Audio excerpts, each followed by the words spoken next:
Is this the stuff you can't let go of? Your time, your family, your money? It's pride, right? And Peter says, clothe yourselves with humility. That word clothe, and I'm done. That word clothe in the Greek is to tie on yourself with a bow or knot. And it usually happened on an apron. Can you bring that? Can you come up here? Are you okay to be an example today? I have to ask her. I can tell everybody else, but okay. Very good. Thank you. I would like to put it on you if that's okay. All right. Because I think you do a better job at this than me. Thanks. Can you hold the microphone? Let me come in the light.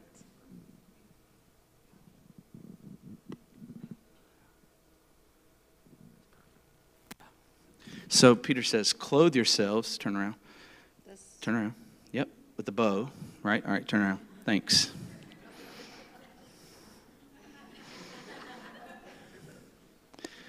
And the apron that this was referring to, if you study this, was the apron of a slave. It was a slave's apron. What's Peter saying? He's saying, clothe yourself with humility. What does that mean? Serve everyone.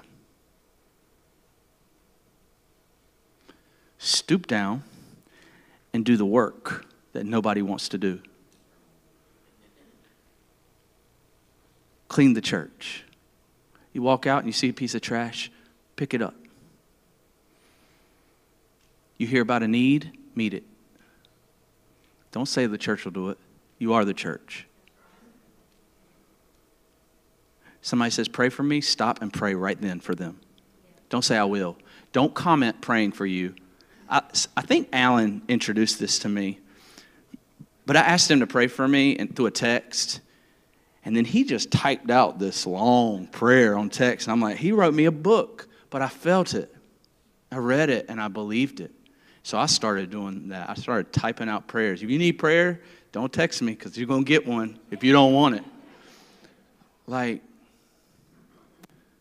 pray with, serve one another. Do the dirty work. Listen, like this is Jesus, right?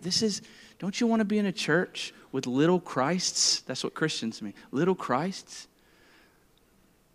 Like if Jerry came to me and said, hey, Chris, man, I just need you to pray because I need $100 or otherwise I just got to figure this out. I'm not asking you to help. Will you pray for me? I said, sure. And then I took it on myself to figure out how to get him $100. Like, can you imagine what that would speak to Jerry? I might become one of his best friends. But can you imagine if the church did this? Like if you heard about somebody going to the hospital that you didn't just think the pastor should go see them, maybe you, even though you don't know them, what would that do to your relationship with it? What would that speak to them about Christ? Like, this is what we do. We stoop down, man, and we serve. We serve when it's hard. We serve when it doesn't make sense. We serve when it's an inconvenience. This is what we do. We serve. This is how we clothe ourselves in humility. We should never have to beg people to serve in the kids' ministry. Is it a nightmare? Sometimes. You laugh because you know. That's in every church, right?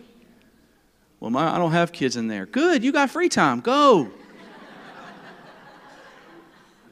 Well, I got kids in there. That's right. That's why you need to be in there. Because we're dealing with your kids, right? I'm just saying, that's how you stoop low. You come to nights of prayer.